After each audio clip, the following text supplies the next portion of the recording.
2003 में शेख ने the world की कंस्ट्रक्शन स्टार्ट की। समंदर में 300 आइलैंड बनाने का ये प्रोजेक्ट अर्थ शेप की तरह दिखाई दे रहा था, जिसमें लग्जरी विलास, होटल्स और रिजॉर्ट्स बीच के साथ साथ वो सब कुछ बनाया जाना था जिसका अंदाज़ा लगाना एक आम इंसान के लिए बहुत ही मुश्किल काम था। यहाँ तक कि इस प्रोजेक्ट की जब एडवर्टाइजमेंट की गई तो इसमें दी वर्ल्ड को लैंड ऑफ पैराडाइज यानी जन्नत की ज़मीन का लक़ब भी दिया गया। लेकिन ये प्रोजेक्ट कंप्लीट होने के 12 सालों बाद भी आज तक ये आइलैंड समंदर में वीरान पड़ा हुआ है। दुनिया की महंगी तरीन सेलिब्रिटीज़ से एडवर्टाइजमेंट करवाने के बावजूद भी दुबई के शेख का ख्वाब अधूरा रह गया। यहाँ ऐसा हुआ क्या था, ये सब जानने के लिए अमेजिंग वर्ल्ड की वीडियो में वेलकम बैक। व्यूअर्स, ये बात तो सब जानते हैं कि दुबई के रूलर शेख राशिद अल मखतूम ने दुबई में वो कुछ कर दिखाया जिसकी एग्जाम्पल पूरी वर्ल्ड में कहीं नहीं देखने को मिलती। आज से 30 ईयर पहले दुबई में सिर्फ एक बिल्डिंग हुआ करती थी जिसको आजकल दुबई वर्ल्ड ट्रेड सेंटर के नाम से जाना जाता है। लेकिन इसके बाद दुबई में बैक टू बैक कंस्ट्रक्शन ने दुबई की किस्मत को ही बदल डाला।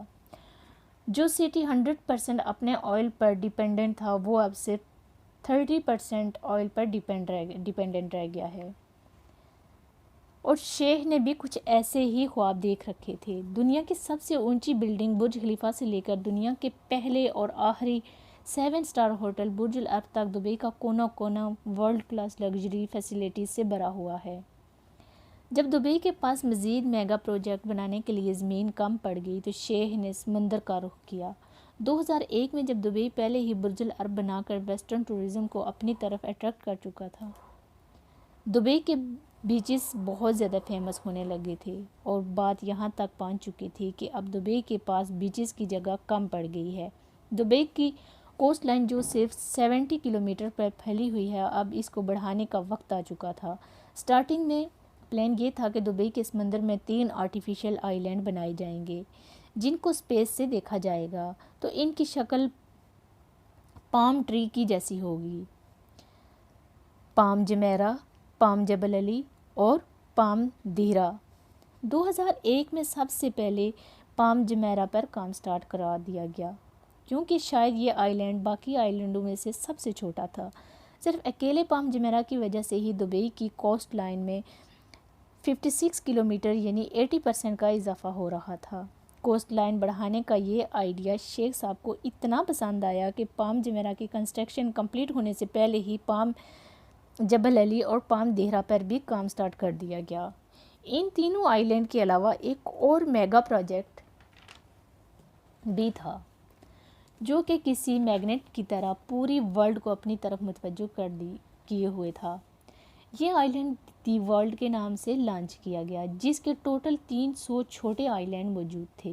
दी वर्ल्ड का डिज़ाइन अर्थ के मैप के हिसाब से रखा गया था जिसमें हर कंट्री के नाम से एक अलग अलग आइलैंड बनाया गया था। 2003 में दी वर्ल्ड की कंस्ट्रक्शन का काम स्टार्ट कर दिया गया जो कि दुबई के साहिल से 3.5 किलोमीटर दूर समंदर की ताबड़तोड़ समंदर की लहरों को रोककर बनाया जा रहा था। दी वर्ल्ड आइलैंड असल में दुनिया की एलीट क्लास के लिए एक प्लेग्राउंड की हैसियत रखने वाला था जिसमें इंटरनेशनल एक्टर्स, रॉयल क्लास और बिजनेस टाइकॉन्स ने खूब बढ़ चढ़कर हिस्सा लिया। कुछ ने अपने पर्सनल यूज़ के लिए आइलैंड खरीदे तो कुछ ने इसकी एडवर्टाइजमेंट करके अपना अपना रोल प्ले किया। यहाँ पर छोटे छोटे आइलैंड की प्राइस $15 मिलियन यानी कि पाकिस्तानी 112 करोड़ रुपये रखी गई। जो बड़े आइलैंड थे इनकी तो बात ही कुछ और थी। एक बड़े आइलैंड की प्राइस $50 मिलियन यानी पाकिस्तानी 375 करोड़ रुपये में सेल किया गया। जिस तरह दुबई को पाम जुमेरा में भरपूर कामयाबी मिली, इसी तरह दी वर्ल्ड में भी कामयाब आइलैंड रहा। कंस्ट्रक्शन कंप्लीट होने से पहले ही 2008 में 60% से ज़्यादा आइलैंड सेल आउट हो चुके थे। लेकिन क्वेश्चन ये बना कि समुंदर रेत से बने इन आइलैंड की इतनी ज़्यादा प्राइस क्यों रखी गई है। पहली बात ये थी कि ये इतना इजी प्रोजेक्ट नहीं था जो कि ठाठे मारते हुए समुंदर में छोटा सा आइलैंड बनाना भी मुश्किल तरीन होता है। लेकिन दुबई ने तो 300 आइलैंड बनाए थे। सिर्फ एक आइलैंड को बनाने में इतनी ज़्यादा रेत यूज़ हुई थी कि इससे एक पूरे क्रिकेट स्टेडियम टॉप से लेकर बॉटम तक भरा जा सकता था। अगर पत्थरों की बात की जाए तो दी वर्ल्ड आइलैंड में यूज़ होने वाले पत्थरों का वेट 5.5 लाख टन, यानी कि ट्रेन के इंजन के वेट के इक्वल बनता है।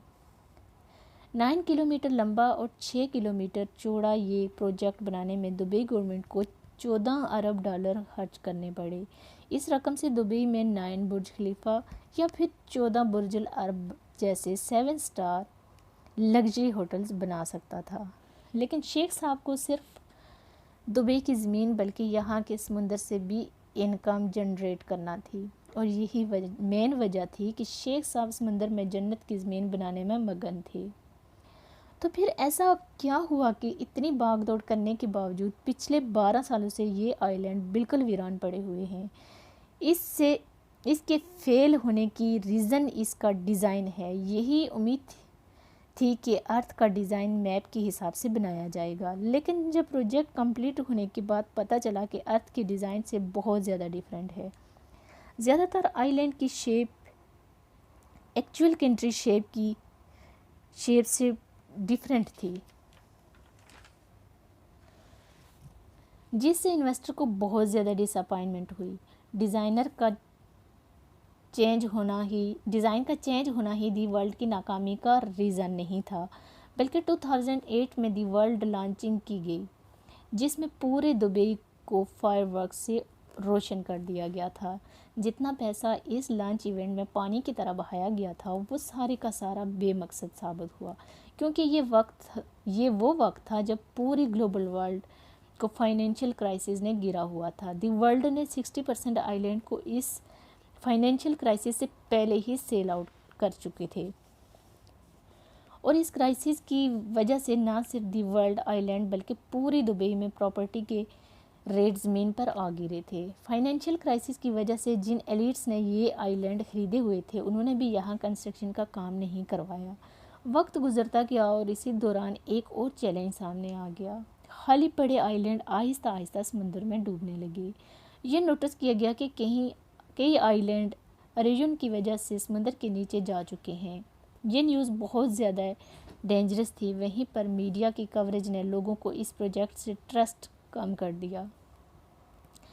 इसका रिजल्ट ये निकला कि ग्लोबल फाइनेंशियल क्राइसिस ख़त्म होने के बाद दुबई के दूसरे एरियाज़ में बिजनेस वापस लौट आया, लेकिन दी वर्ल्ड आइलैंड में इरोजन के डर से किसी ने भी अपनी किस्मत नहीं आजमाई। इंजीनियर्स और रिसर्चर्स टीम ने जब दी वर्ल्ड आइलैंड के इरोजन को इन्वेस्टिगेट किया तो एक और डेंजरस चैलेंज सामने आया। पाम जबल अली और पाम दीरा के साथ साथ वर्ल्ड आइलैंड की कंस्ट्रक्शन में इस्तेमाल होने वाली रेत पर्शियन गल्फ के समंदर से ट्रायर के ज़रिए निकाली गई जाने की वजह से आइलैंड साइट पर डंप की जाती थी। जिन शैलो वाटर से रेत निकाली गई वहाँ पानी का दबाव बढ़ गया, जिसकी वजह से समंदर की वेव्स में बहुत ज़्यादा चेंजेस आ गई। वेव्स में चेंजेस की वजह से ना सिर्फ आर्टिफिशियल आइलैंड बल्कि पूरे दुबई की कोस्ट लाइन में इरोजन देखी गई। ये सैटेलाइट फुटेज 2002 की है, जब पाम जुमेरह बनाया गया था। इसमें दुबई की कोस्ट लाइन को देखा जा सकता है, जो ऑलमोस्ट स्ट्रेट लाइन नज़र आ रही है। अब अगर इस फुटेज पर गौर किया जाए तो 2008 की है, जब बाकी तमाम आइलैंड्स भी बनाए गए थे। इनमें साफ साफ देखा जा सकता है कि दुबई की अपनी कोस्ट लाइन जगह जगह से इरोजन हो रही है, और इसको रोकने के लिए कई बार आर्टिफिशियल बाढ़ भी की गई। आर्टिफिशियल आइलैंड बनाने वाले दुबई की कोस्ट लाइन को डबल ट्रिपल करने और नेचर से खेलने का अमल अब दुबई पर उल्टा वार करने पर तुला हुआ था।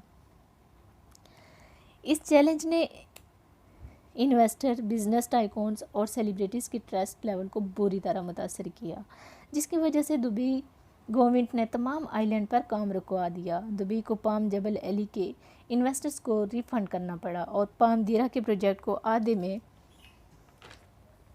ही छोड़ना पड़ा। बेशक प्राइवेट आइलैंड का अपना ही मज़ा है, लेकिन जो लग्जरी दी वर्ल्ड आइलैंड में की जा सकती है वो पाम जुमेरह में ऑलरेडी लोग कर रहे हैं। ये दुबई का पहला आइलैंड प्रोजेक्ट है जो भरपूर तरीके से कामयाबी से हमकिनार हुआ। कई सेलिब्रिटीज़ पाम जुमेरह पर प्रॉपर्टीज़ ऑन करती हैं, जिनमें famous football player David Beckham, Shahrukh Khan, Shilpa Shetty के साथ साथ कई जाने माने नाम शामिल हैं। लेकिन ऐसा भी नहीं है कि वर्ल्ड आइलैंड भी किसी ने भी अपना मेंशन नहीं बनाया। 300 में से 9 आइलैंड ऐसे हैं जिनको डेवलप कर दिया गया है, जिनमें Lebanon island, Europe island formula 1 driver के नाम से बनाया गया माइकल शोमेकर आइलैंड डेवलप किया जा चुका है। बाकी 291 आइलैंड अभी तक खाली पड़े हुए हैं और आहिस्ता आहिस्ता समंदर की नज़र होते जा रहे हैं। दुबई के शेख अपनी इस नाकामी से अच्छी तरह वाकिफ़ हैं और अपनी इस गलती को सुधारने के लिए नए और जदीद प्रोजेक्ट्स भी लॉन्च करने में मसरूफ़ हैं।